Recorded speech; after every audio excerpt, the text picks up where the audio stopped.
The passage from the Epistle to the Hebrews contains this line: "Those whom the Lord loves, he corrects." Of all places, this word has come out of the jaws of hell. Years ago, I sat and for weeks translated two manuscripts from the French. One was the letter from hell, and the lost soul, who, by the way, did go the wrong way because she came out later in exorcism. The lost soul was obliged to reveal why she had got to where she was, and this, amongst many things, came out.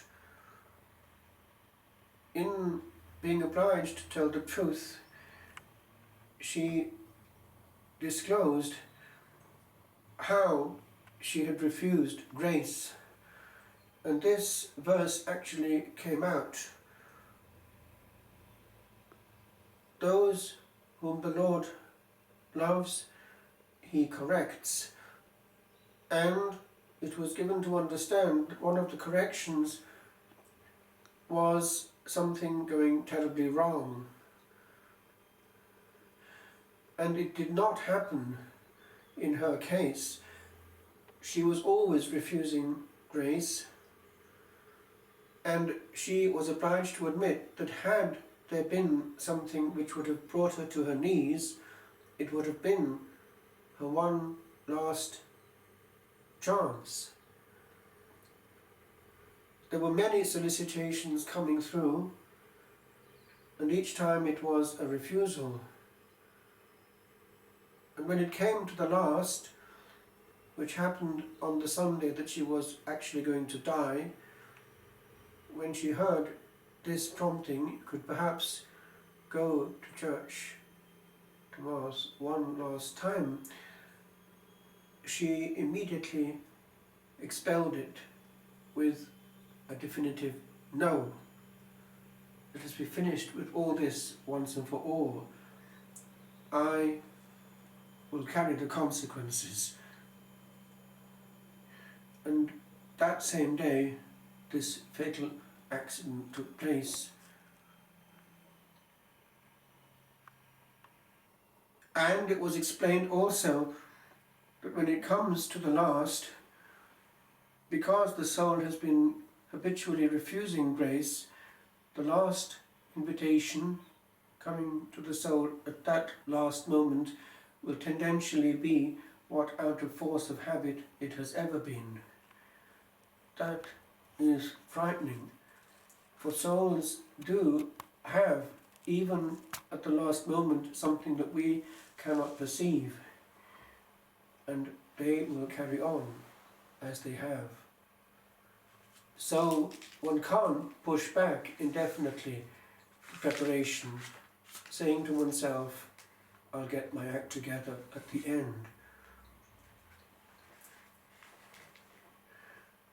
The Lord in the Gospel today is saddened by the fact that he is being refused by local people. Familiarity breeds contempt. He is saddened at their hardened of heart and cannot do many miracles there. Not that he can, but the fact is that he doesn't really have the inclination to be that overflowing where they are not appreciating. It's what happens in the spiritual life. If we don't appreciate and gratefully accept and acknowledge, we too are in that hard state. We don't thank and we are familiar with. In another passage of the Gospel, he looks round as he heals some poor soul on a Sabbath day, and he is hardened, or rather he is disheartened by their hardness of heart. He is grieved. Now this hardness of heart, it's the same thing. And what is there with God is also there between men and each other. In the Epistle to the Hebrews, we have this invitation to be in peace with all. St. Paul, in another of his invitations, says, "Insofar as in you lies, be at peace with all men."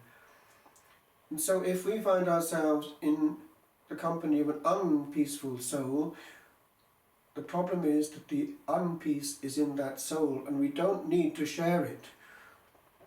The Lord, in one passage, invited his disciples, if they found they were being rejected, to go out and take off their sandals and shake off even the dust that clings to their feet as a testimony against them. It's the same thing. The problem is on the side of the hardened of heart.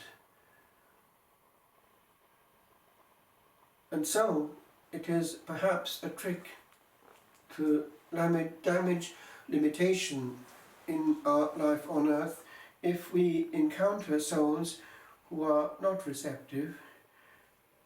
We arm ourselves by knowing that there is no point, because there will only be an outburst of fury, hardness of heart. So the outburst isn't the problem, the heart is. Let us try then to turn all our existence into peaceful mode, knowing that some encounters will be damaging to us unless we have the mind of Christ. For the big issue actually is the fundamental option of the soul before us. Is it open or closed? And if not open, what will it be? That is the question.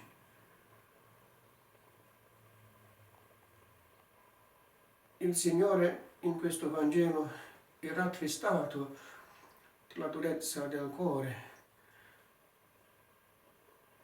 Non poteva operare tanti miracoli in questa situazione, poteva, ma la ricezione mancava, l'apprezzamento, la gratitudine. Più l'anima è grata, più è povera, più invita, più è autosufficiente, più respinge. Tante volte nel Vangelo vediamo questo problema del rifiuto, e noi siamo davanti al rifiuto anche spesso con gli incontri umani. L'Epistola agli Ebrei ci invita oggi a essere in pace con tutti. San Paolo altrove invita ad essere in pace con tutti gli uomini nella misura in cui dipende da noi. Dipende da noi dunque di non aumentare quel problema altrui, prendendolo in noi stessi con conversazioni intime inutili, perché il rifiuto non è verso di noi, ma verso la grazia che noi rappresentiamo. Siamo una minaccia e dunque il problema è lì. L'opzione fondamentale dell'anima davanti a noi, sì o no, di apertura alla divina grazia, e si è chiusa, allora il problema è cosmico. Dove andrà?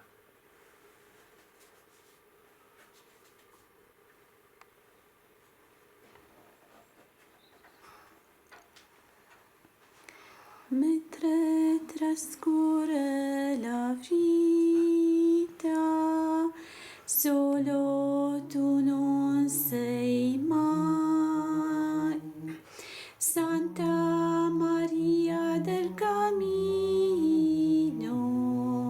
sempre sarà con te. Vieni, o Madre, in mezzo a noi, vieni Maria qua giù.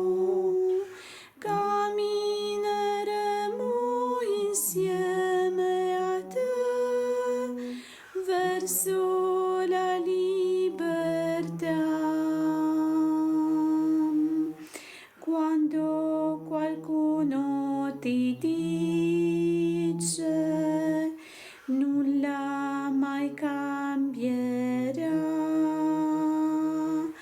Lotta per un mondo nuovo, lotta per la verità. Vieni, o Madre, in mezzo a noi, vieni Maria qua giù, cammineremo insieme a te verso